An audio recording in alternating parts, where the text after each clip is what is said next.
Hello, friends, and welcome back to Stories About Entitled People. Today we have 4 brand new stories for you. First one's short and sweet. But before we begin, don't forget to subscribe to our channel if you're new here and turn on notifications so you don't miss a new video every single day. Here we go. Just hit my car and we're even, okay? This one is short and sweet. I went to the grocery store and after buying all my stuff, I went to the parking lot. As I was getting close to my car, another one parked next to mine and opened the door wide open, hitting my car. "Hey, you just hit my car." The a-hole just turned around and said, "Just hit my car and we're even, okay?" and walked away. Luckily, there was a security guard nearby and I asked him if he witnessed what the guy said. The security guard just said, "Yep," and turned away. He knew what was coming. So I pretty much gathered all my strength and kicked his door so hard with the bottom of my foot, it left a huge dent across all his driver door. Just got in my car and left. I never had a citation, ticket, or got contacted due to that. And our second story. Serve the cake. This happened 30 years ago. It was the second job I ever had in my life, taken because the owner's son at my first job fell in love with me and became abusive and enraged that I was dating someone, and I ended up quitting after locking myself in a bathroom for an hour for my own safety. But that's another story. This was a tea room. They catered events. My first shift, we were catering a wedding. I had been told to wear my best wedding clothes. I wore a beautiful white blouse and a lovely skirt. I arrived at the venue, served the wedding, and then I got to wash every pot and pan in the kitchen at the venue. My wedding clothes were ruined. And in addition, I got yelled at for leaving contamination on a pot that seriously doubt had been scrubbed clean in my lifetime. I was pretty mad, but I needed the job and I thought it'd surely get better. Ah, yes, to be young and naive and somewhat pliable. My advice for any youngins here, do not take anyone's crap. I was wrong. My next shift, I was serving in the tea room. I was pulled aside and told by the owner I was to forfeit all of my tips and work only for my base pay because I was young and didn't need the money, and her son was in jail and needed it more than I did. I reasoned that she had no way of tracking cash tips, so I resolved the issue by making sure I got generous tips and pocketing half. Not illegal, and she had no way of knowing, and I could keep my job. The next time I was called in, I was told to head down to the basement. This was apparently a religious place? I had no idea. And everyone was in the basement singing hymns while chopping watermelon and putting it in a blender. This was for watermelon punch to be served the following day at a catered event. The blender being used was old and standing in an inch of water. It kept mildly electrocuting those of us lucky enough to be tasked with using it. I was pretty rapidly reaching the end of my patience. My next shift, I was working their catering event. This one actually was fine. Maybe the only shift where there was nothing completely insane going on.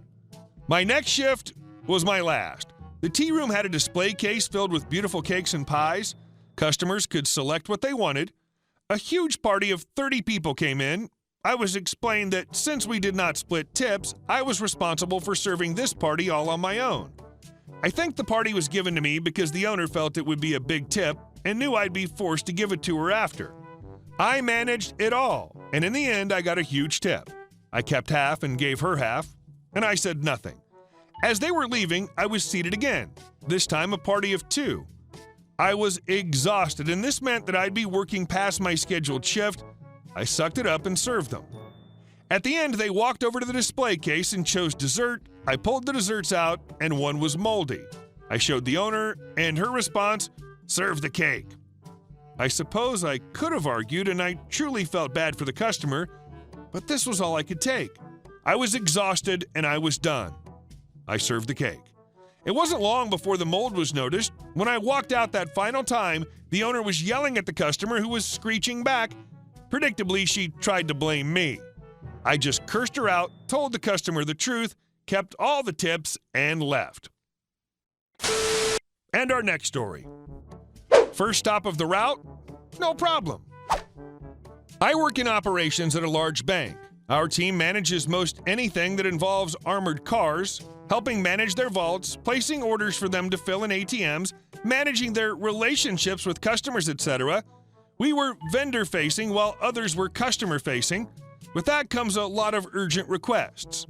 Someone didn't order enough and now needs off-day service. The armored car missed service, and now the customer is in a tough spot, etc. In operations, our biggest headaches don't come from the customers themselves, but from the line of businesses, LOB, or client advisors, CA, especially when they overpromise to the customer something we can't operationally deliver on. This particular time, it was this CA, James, who was a real pain. When something was going wrong, he always pulled the, "we're going to lose this customer relationship, and this is a very important client, but we're trying to win their business," no matter how minor the issue. He also liked to copy our supervisor's boss, and our supervisor's boss's boss as soon as we respond with anything besides, "we'll get it done." One time, a customer under-ordered, so they needed an off-day delivery to make it through to their next normal service day. No problem. We do that stuff all the time. We'll place an order, the armored vendor let us know when it can be done, usually the next day, off to the next thing. James, however, made it a bigger deal than it needed to be. After all, this was a very important client. He wanted the delivery to be the first stop on the armored carrier's route. This wasn't possible. This customer opened their business at 10 a.m., so no one would be around to receive the order when their truck started their routes at 7 a.m. This was already an off-day service, so this was an added stop on their normal route. They couldn't wait up to 3 hours to make this the first stop. We said it wouldn't be their first stop, but they would be there within a couple hours of opening. Reasonable. That wasn't good enough for James, so here came the email with the higher-ups copied reiterating that this had to be the first stop on the route, no exceptions. So that's what we did. With some cooperation from the vendor, we made it the first stop on the evening route with approval from our supervisor's boss, Frank. James was not happy when he found out they weren't getting their delivery until evening, but a few firm words from Frank about how we had to go to these measures because he was not being reasonable shut him up.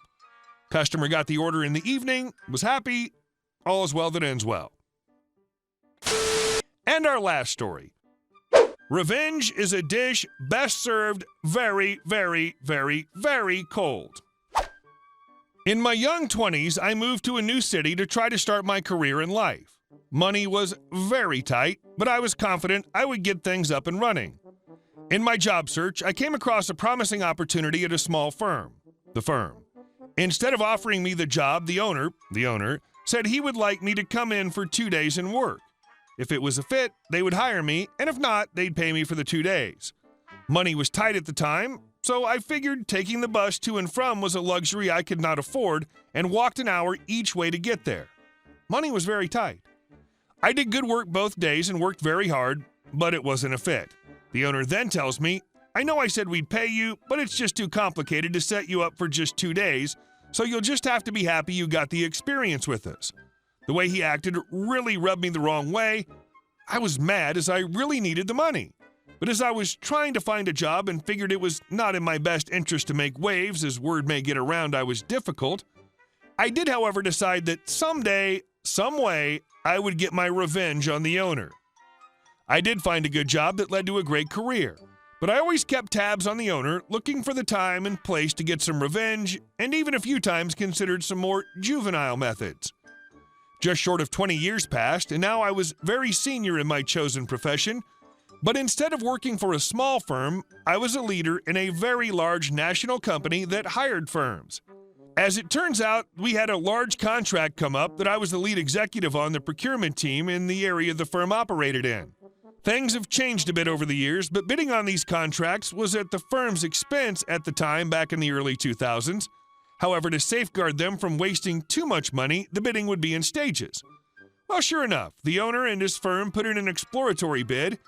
They were not perfect for the job, but they could actually do it, so I assisted in them moving to the next stage, and the next stage, and then the final stage. The easiest thing I could have done was shut them down right away and got a bit of revenge, but they were qualified, so I didn't do that. There was some risk to letting them go through to the end, though. Though I was the lead, it was a team decision, and to be honest, if they had the best proposal, despite my thirst for revenge, I'd vote for them. The proposals and presentations came in, and luckily the other firm was a bit better, and we went with them. Normally, the executive lead didn't deliver the bad news in the bid process, but I volunteered to take on the call, and that was my little dose of revenge. It was fun to call the owner, who had no idea we'd met 20 years ago, and tell him we were impressed with your proposal, but it's just not the right fit. I know you must be disappointed to not get the contract, but at least you got great exposure to our process.